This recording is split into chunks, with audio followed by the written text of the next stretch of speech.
Hello guys, welcome to today's video. We are going to the Sahara Desert in Morocco, Merzouga. We do start at Marrakech and make our way towards Merzouga. In total, the drive from Marrakech to Merzouga, where the desert is around 8 hours. If you're going with a trip, like with Get My Guide or Viator, and going on there and finding a provider who will take you, you will most of the time stop in accommodation on the way. You do have quite a lot of breaks along the way, and the driver will take you to some places like where they make the oil, and then you'll have some break stops, obviously, with chance to get food. Quite a lot of these trips do take you to places where they will provide you a buffet. To be honest, the buffets are 50-50 depending on where they do take you. Sometimes they're good, sometimes they're bad. They'll also stop along the way and take you to some nice scenic places. And then on the way there, we went to the place where quite a lot of films are made. And you do climb up quite a lot of steps to get here. The name of the place is called something like Orzati or something. It is very hard to say. But quite a lot of films are made here, like I said. And there was sheep in there as well. The climb is quite high, and there is some little shops where you can get paintings and stuff like that. I'd recommend getting some water when you're making your way up there, just because you will need it. And the heat is very hot when you're there, so make sure you have plenty of sun cream. They'll also do this thing where the paint, where they've drawn stuff, and then they use heat, and then the painting comes through, sort of thing. They are available to purchase while you are there. Remember, in Morocco, cash is king, really. Lots of places do not accept card. Even posh restaurants don't as well. So I'd recommend getting quite a lot of cash with you. Obviously, not all in one place, just in case anything did happen. But like I said, once we stopped along these places, we did end up in a hotel. It can be quite confusing when you do get there, though, because it's they can sometimes put you with other people who are on the trip in the same rooms. So that is just a warning, because they might put a group of 2 and another 2 together, depending on the availability they do have at the accommodation. The next day we started again, stopped at lots of places on the way, such as this place where there was 2 of the rocks, and you go in between it in the middle, and there's a stream going down. Most places who operate these tours will take you to near enough the same places as any other trip, really. So whatever you do go with, it doesn't really matter too much. As you can see, we are now starting to get more into the desert. It is only when you get about 20 minutes away, probably, you can roughly see you're actually in the desert from here. Now you can start to see the lovely sand starting to form. And yeah, when you are here and you open the van door, the heat hits you. It is so warm. It was 40 degrees when we were there. So yeah, you definitely need lots of sun cream, lots of water, and also don't take a massive suitcase with you. You're only there one night. Try and leave if you've got suitcases somewhere in Marrakech. So what we did, we had a hotel, and then they let us keep our luggage there, because when we were returning back from the desert back to Marrakech, we were stopping in that hotel for an extra night, so they were fine with keeping the luggage there.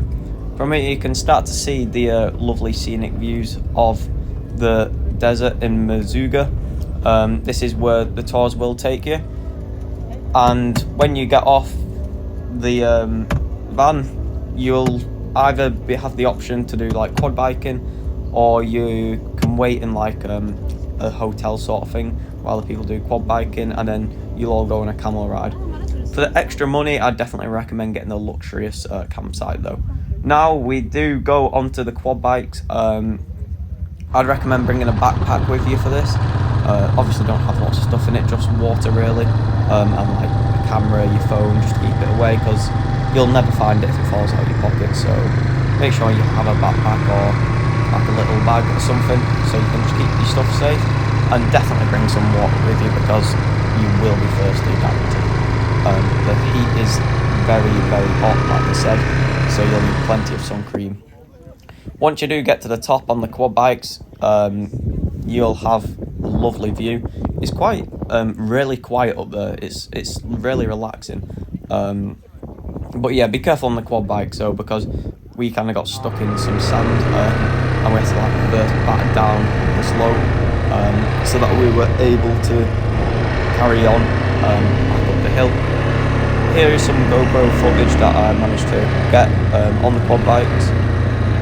It was really good, and I definitely recommend doing it for the price as well.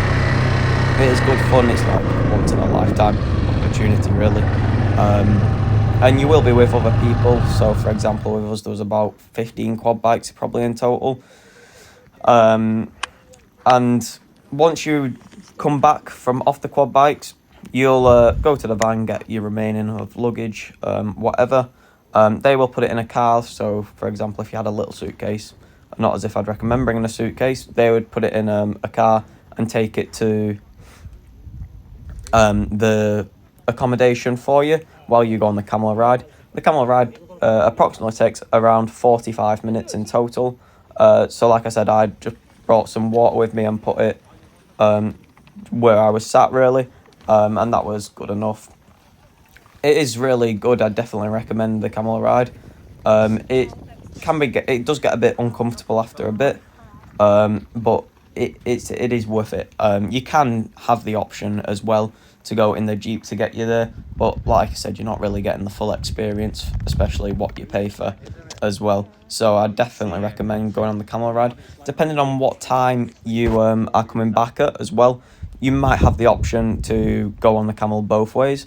But what we did, we got the camel and then took the Jeep back to where the van was for the next day. Because in total, really, you only stop, you get there in the evening to the desert, and then you're leaving first thing in the morning at around 5-6 a.m. Once we got off the camels, we then walked to the accommodation. They are like tent things. This was the luxurious campsite, and it's definitely worth it for the extra, like I think £20 per night, because you get your own shower, your own toilet and stuff like that. So instead of sharing, you have your own. Once we got all of our stuff ready in the camp, we then watched a sunset, and then after eating tea in the evening, we then listened to the music that they do provide with the drums. This goes on till around 11 p.m. at night, but you do have to be up at like 5 a.m. in the morning the next day. You don't really get much sleep, and it is really hot because there's no air conditioning at the camp we were at. Some of the camps do have air conditioning, and some even actually have pools, depending on what you go with. But from this, you had the camp, and then in front of you, like what you can see right now, is a restaurant where you would eat, and you'd have the evening meal around 9 p.m. and then breakfast around 5 a.m. in the morning. After you had breakfast, sunrise was about 6 a.m. Where we were able to see sunrise. There was a bit of confusion in the morning because they did say that did take us up to the hill bit right at the top so that I could see it better, but the communication is not wasn't great, should we say. So just be aware of that. Like, they did tell us that we'd have a pickup time at a certain thing, and it was like an hour later when the pickup actually came. So communication can be quite poor when communicating with the staff who work there, as the English is not great. So just be careful and make sure you have your timings. Try and get them right, just because you don't want to miss the camel ride or the Jeep back to your pickup for the van back to Marrakech or wherever you got the tour from. Like I said, it is definitely worth it, and it is a lifetime experience going in the desert. It's like my first time, and it was absolutely amazing. You are only there for a short period of time though, but to be honest, it is that warm, you probably do not want to be there for much longer. Anyway, guys, that is it for this video. If you did enjoy, make sure to like, subscribe, and I'll see you in the next Morocco video. There will be one coming soon. Thank you very much for watching. Enjoy the rest of your day.